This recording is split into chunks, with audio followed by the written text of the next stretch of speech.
ایک اور للکار سنائی دی۔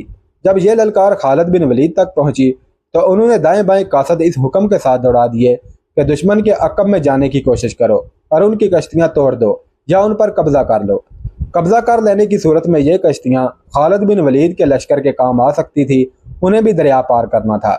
جب یہ حکم سالارو تک اور سالارو سے سپاہیوں تک پہنچا تو یہی ایک للکار بلند ہونے لگی، کشتیوں تک پہنچو، کشتیاں بیکار کر دو، کشتیاں پکڑ لو۔ اس للکار نے آتش پرستوں کا رہا سہا دم خم بھی توڑ دیا۔ زندہ بھاگ نکلنے کا ذریعہ یہی کشتیاں تھیں جو مسلمانوں نے دیکھ لی تھی۔ ایرانیوں نے لڑائی سے منہ موڑ کر کشتیوں کا رخ کیا۔ وہ ایک دوسرے سے پہلے کشتیوں میں سوار ہونے کے لیے دکم بیل کرنے لگے۔ ان کی حالت ڈری ہوئی بھیڑوں کی مانند ہو گئی جو ایک دوسرے کی آڑ میں چھپنے کی کوشش کیا کرتی ہیں۔ ایرانی سپاہیوں نے کشتیوں پر سوار ہونے کے لیے گھوڑے چھوڑ دیے، حالانکہ کشتیاں اتنی بڑی تھیں کہ ان پر گھوڑے بھی لے جائے جا سکتے تھے۔ یہ تھا وہ موقع جب مجاہدین اسلام کے ہاتھوں آتش پرستوں کا قتل عام شروع ہو گیا۔ وہ کشتیوں میں سوار ہونے کی کوشش میں کٹ رہے تھے۔ ان میں سے جو کشتیوں میں سوار ہو گئے اور رسے کھول کر کشتیاں کنارے سے ہٹا لے گئے، ان میں سے زیادہ تر مسلمانوں کے تیروں کا نشانہ بن گئے۔ پھر بھی کچھ خوش نصیب تھے جو بچ کر نکل گئے۔ تقریباً تمام مورخوں نے لکھا ہے کہ اس مارکے میں 30,000 ایرانی فوجی مارے گئے۔ زخمیوں کی تعداد کسی نے نہیں لکھی۔ تصور کیا جا سکتا ہے کہ جہاں اتنی اموات ہوئیں وہاں زخمیوں کی تعداد ان کے ہی لگ بھگ ہوگی۔ اس کا مطلب یہ تھا کہ شہنشاہ فارس کی اس جنگی قوت کا بت ٹوٹ گیا تھا جسے ناقابل تسخیر سمجھا جاتا تھا۔ اللہ کی تلوار نے کسریٰ کی طاقت اور غرور پر کاری ضرب لگائی تھی، جس نے مدائن میں کسریٰ کے ایوانوں کو ہلا ڈالا تھا۔ دریائے موکل کے کنارے خون میں ڈوب گئے تھے۔ میدان جنگ کا منظر بڑا ہی بھیانک تھا۔ دور دور تک لاشیں اور تڑپتے زخمی بکھرے نظر آتے تھے۔ زخمی گھوڑے دوڑتے پھرتے اور زخمیوں کو رونتے پھر رہے تھے۔ مجاہدین اسلام اپنے زخمی ساتھیوں کو اور شہیدوں کی لاشوں کو اٹھا رہے تھے۔ میدان خون سے لال ہو گیا تھا۔ خالد بن ولید رضی اللہ تعالیٰ عنہ ایک بلند جگہ پر کھڑے میدان جنگ کو دیکھ رہے تھے۔ ایک طرف سے ایک گھوڑ سوار گھوڑے کو سر پر دوڑاتا آیا۔ اس نے خالد بن ولید کے قریب آ کر گھوڑا روکا۔ وہ مثنہ بن حارثہ تھے۔ گھوڑا خالد بن ولید کے پہلو کے ساتھ کر کے مثنہ بن حارثہ گھوڑے پر ہی خالد بن ولید سے بغل گیر ہو گئے۔ ابن ولید، مثنہ نے جذبات سے لرزتی ہوئی آواز میں کہا، میں نے آج مظلوم مسلمانوں کے خون کا انتقام لے لیا ہے۔ ابھی نہیں ابن حارثہ، خالد بن ولید نے بڑے سنجیدہ لہجے میں کہا، ابھی تو ابتدا ہے، ہمارے لیے اصل خطرہ اب شروع ہوا ہے۔ کیا تم نے ان کشتیوں کی تعداد نہیں دیکھی؟ کیا تم نے نہیں دیکھا کہ یہ کشتیاں کتنی بڑی اور کتنی مضبوط تھیں؟ اور تم نے یہ بھی دیکھا ہوگا کہ فارسیوں کے پاس ساز و سامان کس قدر زیادہ ہے، ان کے وسائل بڑے وسیع ہیں۔ ہم اپنے وطن سے بہت دور آ گئے ہیں، ہمیں اب انہی سے ہتھیار اور رسد چھین کر اپنی ضرورت پوری کرنی ہے۔ یہ کام آسان نہیں ابن حارثہ، اور میرے لیے یہ بھی آسان نہیں ہے کہ میں ان دشواریوں اور محرومیوں سے گھبرا کر یہیں سے واپس چلا جاؤں۔ ہم واپس نہیں جائیں گے ابن ولید، مثنہ بن حارثہ نے پرعزم لہجے میں کہا۔ ہمیں کسریٰ کے ایوانوں کی اینٹ سے اینٹ بجانی ہے۔ ہمیں ان آتش پرستوں پر یہ ثابت کرنا ہے کہ جھوٹے خدا کسی کی دستگیری نہیں کر سکتے۔ خالد بن ولید نے اپنے سالاروں کو بلایا۔ اس سے پہلے وہ مال غنیمت اکٹھا کرنے کا حکم دے چکے تھے۔ ہماری مشکلات اب شروع ہوئی ہیں۔ خالد بن ولید رضی اللہ تعالیٰ عنہ نے اپنے سالاروں سے کہا، ہم اس وقت دشمن کی سرزمین پر کھڑے ہیں۔ یہاں کے درخت اور یہاں کے پتھر اور اس مٹی کا ذرہ ذرہ ہمارا دشمن ہے۔ یہاں کے لوگ ہمارے لیے اجنبی ہیں۔ ان لوگوں پر فارس کی شہنشاہی کی دہشت طاری ہے۔ یہ لوگ ارد شیر کو فرعون سمجھتے ہیں۔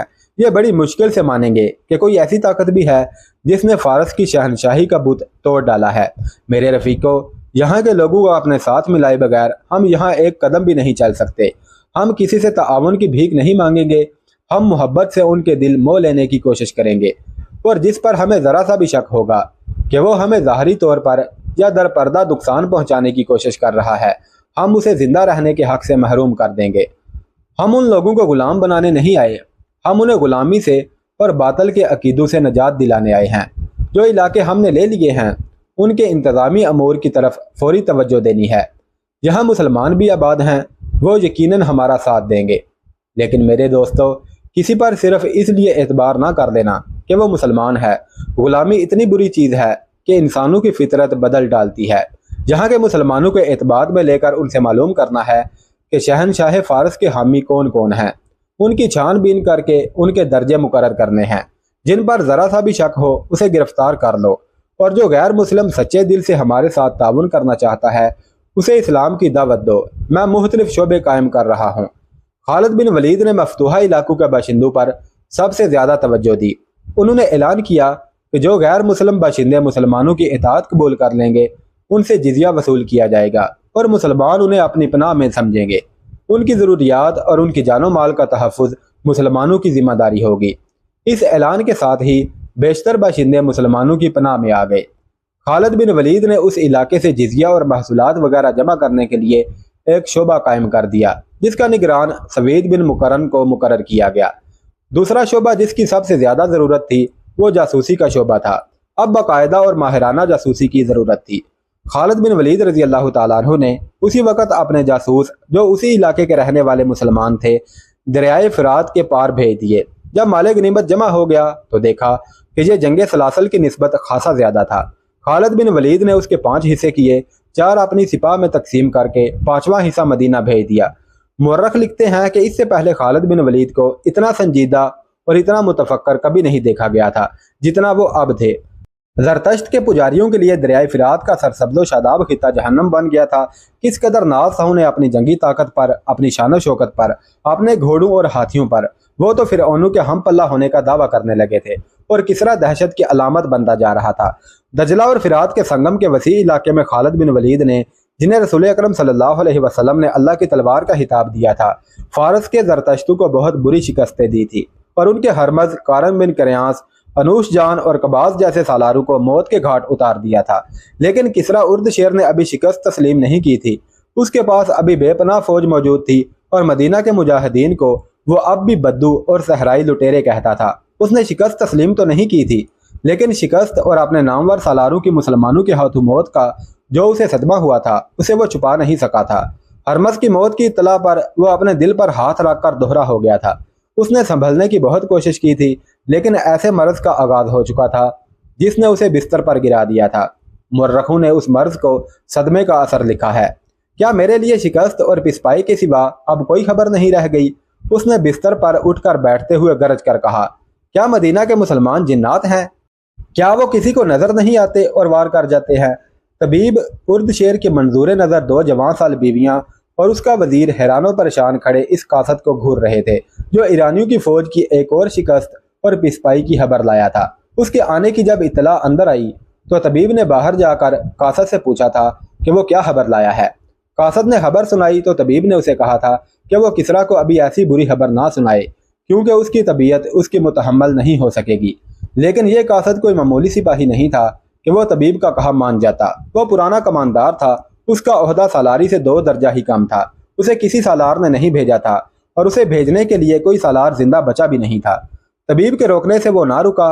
اس نے کہا کہ اسے کسرا کی صحت کا نہیں، فارس کی شہنشاہی اور زرتشت کی عظمت کا غم ہے۔ اگر شہنشاہ ارد شیر کو اس نے دجلہ اور فرات کی جنگی کیفیت کی پوری اطلاع نہ دی تو مسلمان مدائن کے دروازے پر آ دھمکیں گے۔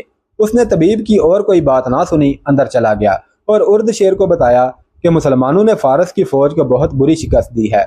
ارد شیر لیٹا ہوا تھا، اٹھ بیٹھا۔ غصے سے اس کے ہونٹ اور اس کے ہاتھ کانپ رہے تھے۔ شہنشاہ فارس، کماندار نے کہا، مدینہ والے جنات نہیں، وہ سب کو نظر آتے ہیں، لیکن کیا کارن مر گیا تھا؟ ارد شیر نے غصے سے پوچھا۔ ہاں شہنشاہ، کماندار نے جواب دیا، وہ ذاتی مقابلے میں مارا گیا تھا۔ اس نے دونوں فوجوں کی لڑائی تو دیکھی ہی نہیں۔ مجھے اطلاع دی گئی تھی کہ قباز اور انوش جان بھی اس کے ساتھ تھے۔ ارد شیر نے کہا، وہ بھی کارن کے انجام کو پہنچ گئے تھے۔ کماندار نے کہا، وہ کارن کے قتل کا انتقام لینا چاہتے تھے۔ دونوں نے اکٹھے آگے بڑھ کر مدینہ کے سالاروں کو للکارا اور دونوں مارے گئے۔ شہنشاہ فارس، کیا فارس کی اس عظیم شہنشاہی کو اس انجام تک پہنچنا ہے؟ نہیں، گستاخی کی معافی چاہتا ہوں۔ اگر کسرا نے صدمے سے اپنے آپ کو یوں روگ لگا لیا تو کیا ہم زرتشت کی عظمت کو مدینہ کے بدبو سے بچا سکیں گے؟ تم کون ہو؟ ارد شیر نے پوچھا۔ میں کماندار ہوں، کماندار نے جواب دیا۔ میں کسی کا بھیجا ہوا قاصد نہیں، میں زرتشت کا جانثار ہوں۔ دربان کو بلاؤ، ارد شیر نے حکم دیا۔ تم نے مجھے نیا حوصلہ دیا ہے۔ مجھے یہ بتاؤ، کیا مسلمانوں کی نفری زیادہ ہے؟ کیا ان کے پاس گھوڑے زیادہ ہیں؟ کیا ہے ان کے پاس؟ دربان اندر آیا اور حکم کے انتظار میں جھک کر دوہرا ہو گیا۔ سردار اندر زگر کو فوراً بلاؤ، ارد شیر نے دربان سے کہا اور کماندار سے پوچھا، کیا ہے ان کے پاس؟